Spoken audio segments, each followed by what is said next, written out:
Hello everyone, once again welcome back to Commerce Education Hub.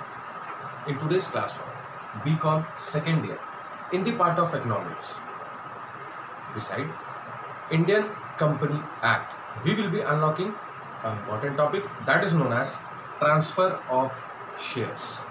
Indian company act में ये topic हमारे लिए most important है, जिसे हम जानते हैं ट्रांसफर ऑफ शेयर्स के नाम से. Clear? In every business it requires some capital in the beginning and in the forthcoming and upcoming time period to run its business activities. किसी भी व्यापार में, किसी भी ट्रेड में कैपिटल यानी कि पूंजी जो आप निवेश कर रहे हैं अपने व्यापार में, उसकी आवश्यकता पड़ती है हमारे शुरुआत में जब हम बिजनेस स्टार्टअप कर रहे हैं और आने वाले उस समय पर जब हमारा बिजनेस धीरे धीरे ग्रो आउट करता है. मार्केट में हम अपना प्रोडक्ट लॉन्च करने के बाद जिस गुडविल को सर्च आउट कर रहे हैं तब हमें जरूरत है, and that will be done by the issue of shares. Shares को इश्यू करके हम शेयर होल्डर्स जनरेट करते हैं जो कि इन्वेस्ट करते हैं हमारे शेयर्स पर और उससे बनती है हमारी capital. And after generating the capital we invest the same into our business. Okay, अच्छा. So according to section 44 of Indian Company Act, okay, according to section 44, कौन से एक्ट का, कौन से अधिनियम का? Indian company act. Transfer of shares means यहां पर होता है जो होल्डर है हमारा, इट चेंजेस, यानी कि जो शेयर होल्डर है वो यहां पर ट्रांसफर हो जा रहा है. वो शेयर जिसकी ओनरशिप अभी फर्स्ट शेयर होल्डर के पास में थी, उस ओनरशिप को ट्रांसफर किया जाता है किसी सेकंड शेयर होल्डर के पास, थर्ड के पास, फोर्थ के पास, and so on and on. And that is known as holder changes. कौन से सेक्शन में, कौन सी धारा में रखा गया उसे? 44. एक्ट कौन सा लगेगा? Indian company act. क्लियर? अच्छा, अब यहां पर क्या है, देखिए कि यहां पर जो ट्रांसफर होना है, ओके, उसके लिए पब्लिक कंपनी में it becomes easy to get shares transfer, but in a private company, okay, it gets some kind of complications. Why? Because complications इसलिए आने हैं क्योंकि जो रेस्ट्रिक्शंस इम्पोज आउट किए गए उस प्राइवेट कंपनी के द्वारा, उसका एम होता है to safeguard the interest and protect the rights of the shareholders. Okay, to safeguard, यानी आप प्रोटेक्शन प्रोवाइड कर रहे हैं किसको? राइट्स को और interest of share holders. Rights and interest of share holders. Clear? इसके लिए जो प्राइवेट कंपनीज हैं उन्होंने कुछ रेस्ट्रिक्शंस इंपोज आउट किए हैं. वो रेस्ट्रिक्शंस क्या है? एक प्रकार के आपके रूल्स और रेगुलेशंस हैं, एक बकायदा एक पूरा प्रोसेस है जिसके माध्यम से आप उन शेयर्स को ट्रांसफर करते हैं. क्लियर? सो ये जो हमारा ट्रांसफर ऑफ शेयर्स है, it is carried upon by two ways. It means the procedure for transfer of shares will be known in the upcoming. Okay, so अब हम देखेंगे यहां पर हमारा प्रोसीजर, यानी कि हमारे पास में यहां पर है कितने वेज? टू वेज, जिसके तरीके से हम अपने शेयर्स को इजीली ट्रांसफर आउट करते हैं. किसमें? प्राइवेट कंसर्न में, एक निजी कंपनी में. Okay, so the first point which is coming over here is physical transfer. I have put it in inverted comma, you can write it in full form. Okay. अच्छा, अब physical transfer में क्या होता है? आपको यहाँ पर एक इंस्ट्रूमेंट की जरूरत पड़ती है जिससे हम अपने शेयर्स को ट्रांसफर आउट करते हैं. And instrument is required. What is this instrument? It is a kind of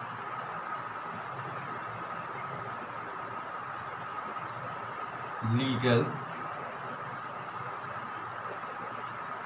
formality that needs to be fulfilled. Clear? एक इंस्ट्रूमेंट हमें रिक्वायर्ड होता है किसके लिए? For the transfer of shares. अच्छा, अब इस इंस्ट्रूमेंट का मतलब क्या हुआ? ये जाना जाता है एक लीगल फॉर्मेलिटी के रूप में.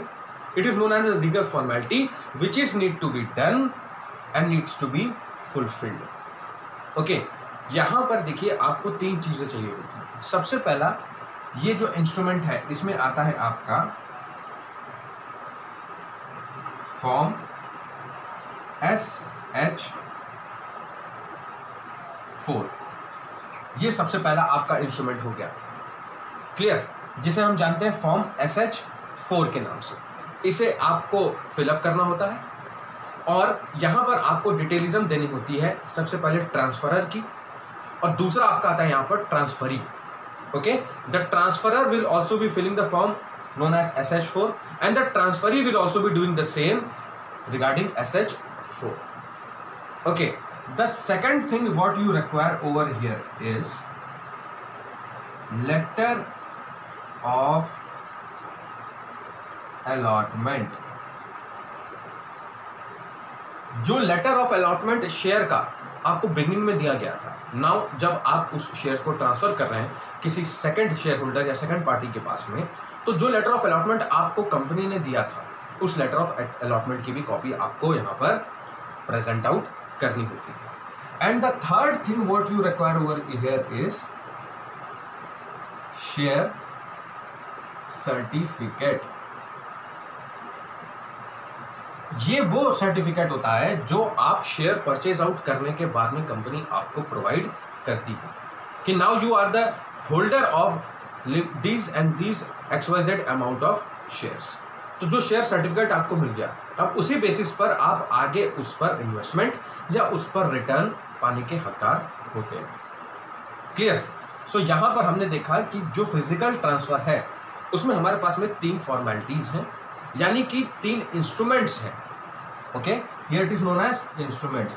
These are the instruments which are required in the physical transfer mode while transferring the shares. Shares को ट्रांसफर करते समय जो पहला हमारे पास प्रोसीजर है, जो पहला तरीका है, जो वे है, वो है आपका फिजिकल ट्रांसफर. अच्छा, अब हम देखते हैं हमारा दूसरा.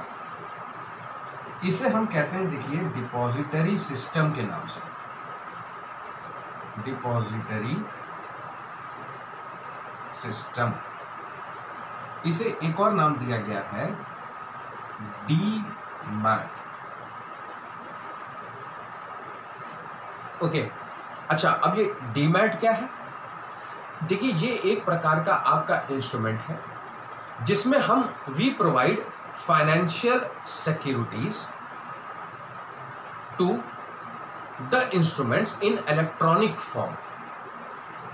ओके, ये एक प्रकार से हमारे लिए इलेक्ट्रॉनिक मोड है जिसमें हम फाइनेंशियल सिक्योरिटीज प्रोवाइड करते हैं हमारे इन इंस्ट्रूमेंट्स को. ओके, अब इसके कुछ एडवांटेजेस हैं. वाई?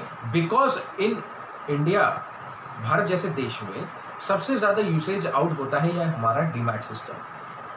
फिजिकल ट्रांसफर भी है, but now in this new and modern era, people and the companies, or we can say the private companies, are moving faster and onwards towards the demat procedure, not with the physical transfer mode. And the reason behind the same is कि यहाँ पर आपके जो charges meet out होते हैं उसके half से भी कम चार्जेस में आपको एक फाइनेंशियल सिक्योरिटी को इलेक्ट्रॉनिक फॉर्म में आप अपने इंस्ट्रूमेंट को सिक्योरिटी प्रोवाइड कर देते हैं और इजीली आपका शेयर ट्रांसफर आउट हो जाता है. सो इसके एडवांटेजेस ज़्यादा हैं डीमैट के, इसके एडवांटेजेस लेस आउट कम. सबसे पहला, ये थोड़ा सा हमारे लिए आप कह सकते हैं फास्टर मोड है या फिर स्पीडी. यहां पर आप फास्टली या in a speedy manner you can transfer the shares, और if you want to sell out the shares which you are holding right now. अगर एक शेयर होल्डर किसी शेयर्स को होल्ड आउट कर रहा है एंड इफ यू और she want to sell those shares and get the amount to their account, then it becomes easy for them in the procedure of demat system, जिसे हम depository system के नाम से भी जानते हैं। अब ये फास्टर और अगर स्पीडी है तो जाहिर सी बात है कि ये क्या हो जाएगा, सेफ भी। ओके, और इसमें आते हैं आपके लेस चार्जेस, यानी कि वन टाइम चार्जेस आप पे आउट करके इस डिपॉजिटरी सिस्टम यानी डिमांड के माध्यम से अपने शेयर्स को इजीली ट्रांसफर कर सकते हैं और साथ ही साथ आप उन्हें सिक्योरिटीज प्रोवाइड कर सकते हैं।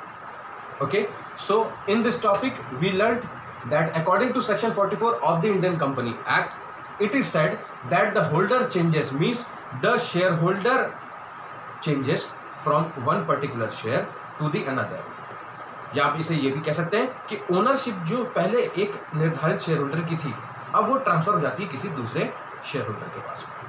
उसके हमारे पास में दो प्रोसीजर्स हैं या फिर दो वेज हैं जिन्हें हमने जाना था, फिजिकल ट्रांसफर और दूसरा आपका डिपॉजिटरी सिस्टम या फिर डीमैट सिस्टम के नाम से। I hope you would have understood. Kindly set the frame from the book and prepare your own notes. Thank you.